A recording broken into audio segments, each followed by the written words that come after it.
I want to switch a little bit. I'm neither a historian, neither I am a professional diplomat. I'm just a private citizen. I just want to say it this way, just to switch a little bit, I call reflections. And I have several reflections here. And I guarantee you, you have enough time to go to lunch.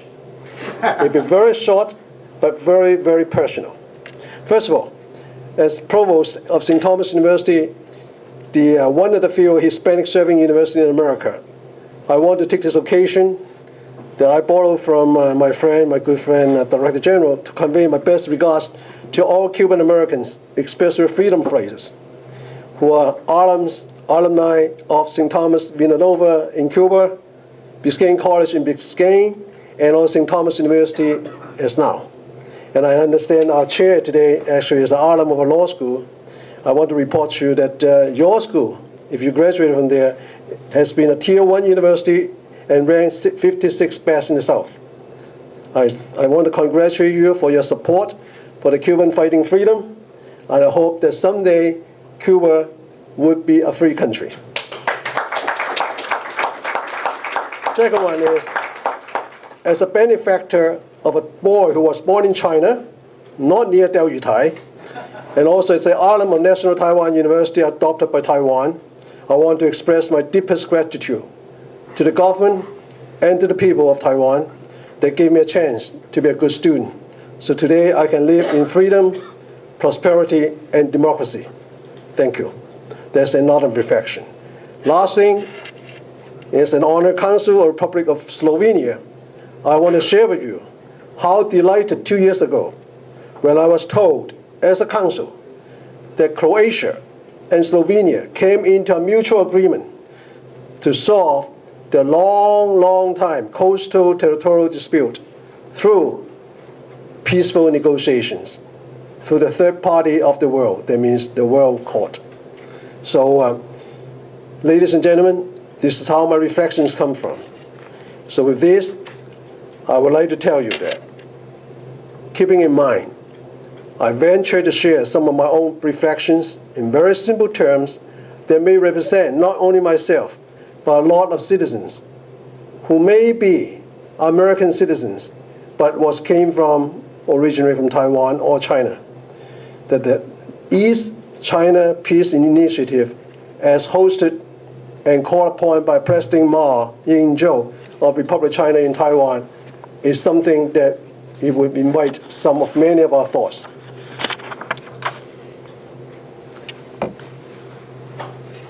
The East China Sea Peace Initiative was born. I know that you know that already, so I'm not going to repeat.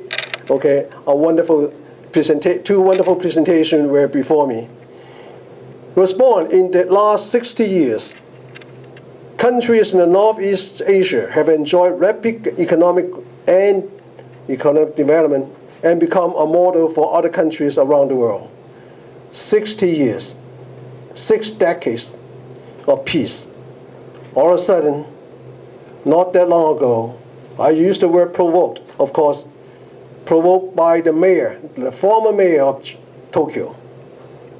He also started that and brought the Japanese government to to nationalize the islands. And that was about 1.5 years ago. 60 years of peace. They know that the territorial solution has never been solved, but people around the region enjoy 60 years of peace. And the Diaoyutai dispute has the potential to jeopardize peace and stability in East Asia. Ladies and gentlemen, that I think no matter who owns those islands, but there's one thing in common. We do not want bombs around. People think that there are a lot of submarines sailing across these islands every day now. But the people who died during the Second World War, especially those who fight for America, they were born, they were buried into the sea. We do not want any children to fall into the sea in that case again.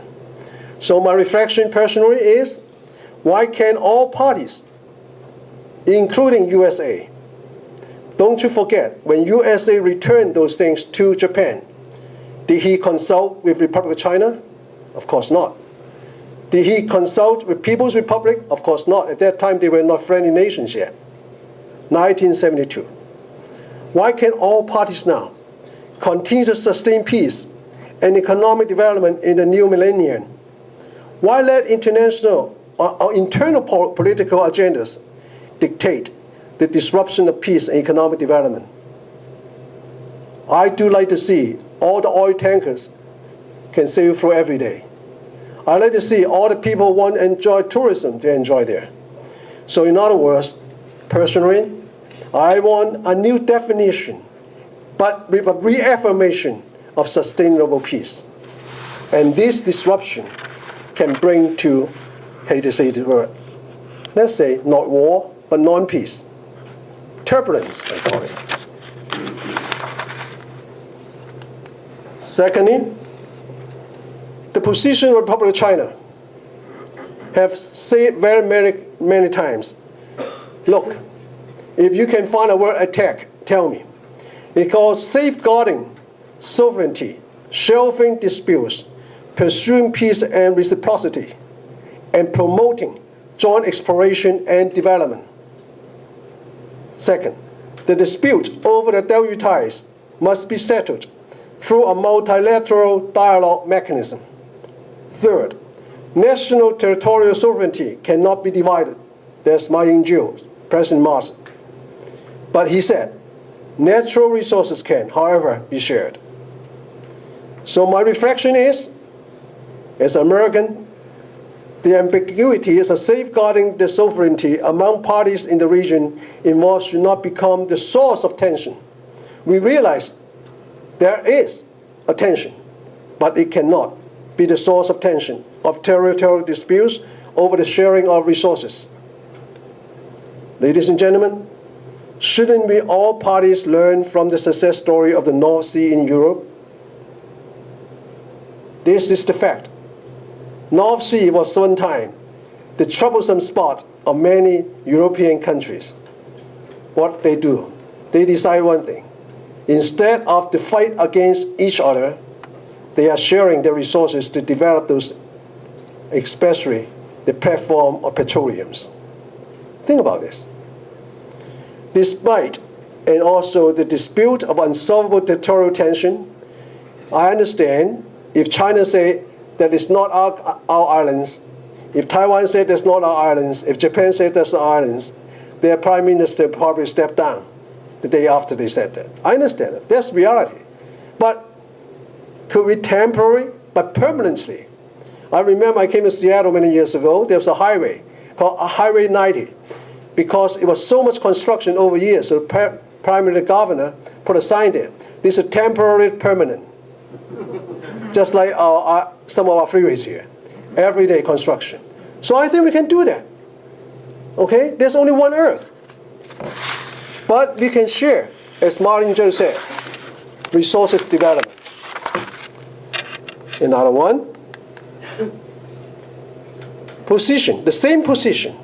But look at another angle, how we reflect it. Since no party would back off from the dispute due to territorial sovereignty, why can't all parties continue to leave the dispute over safeguarding sovereignty aside and continue to cooperate and develop the region as it has been in the past 60 years? What's the hurry to fight? For 60 years. Ladies and gentlemen, I'm not afraid to fight. I fight all the time, okay? But you have to fight for justice. The region has enjoyed peace. Why interrupt it? So in other words, it is our citizens' responsibility to say that I wish bilateral cooperation in economics and resources development may diffuse. I say may. I'm not a political scientist, but I've been working under the politics for many, many years. I was a refugee one time from China. So I understand what does it mean by no peace. May diffuse tension and territorial disputes.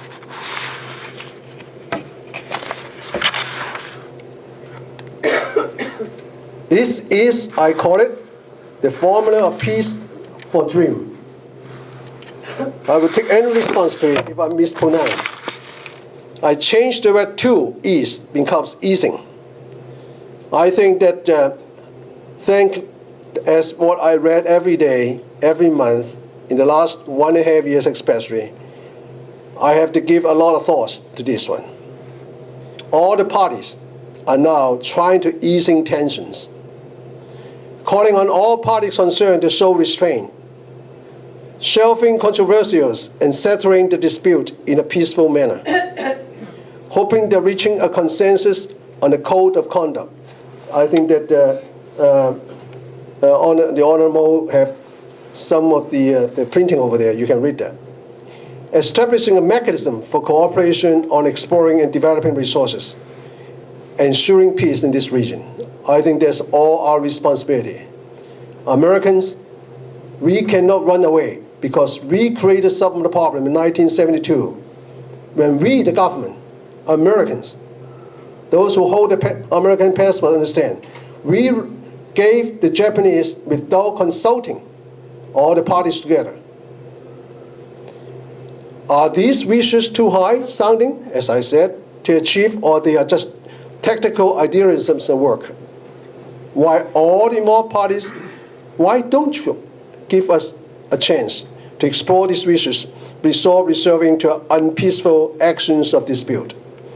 And that is why I think that Professor Hasley has shown us how horrible those pictures are.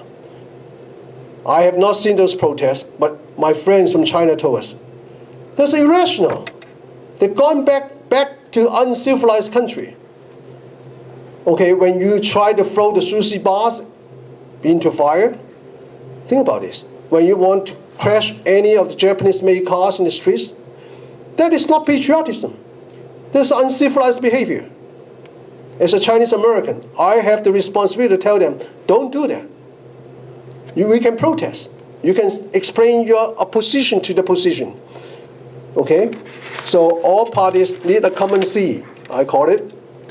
All parties really need a common sea of peace and cooperation, which we had in the last 60 years, to enhance both national and international prosperity and development.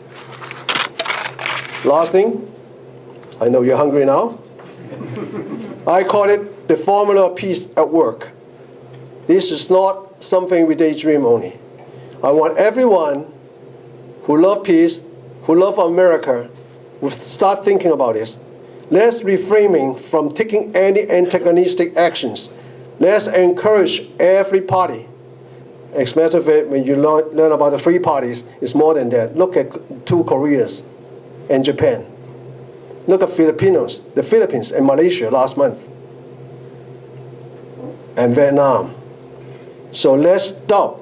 Let's start talking about stop aggressive and nationalistic propagandas. Second one, shelving controversies and not abandon the dialogue. Keep talking to each other in civilized manner.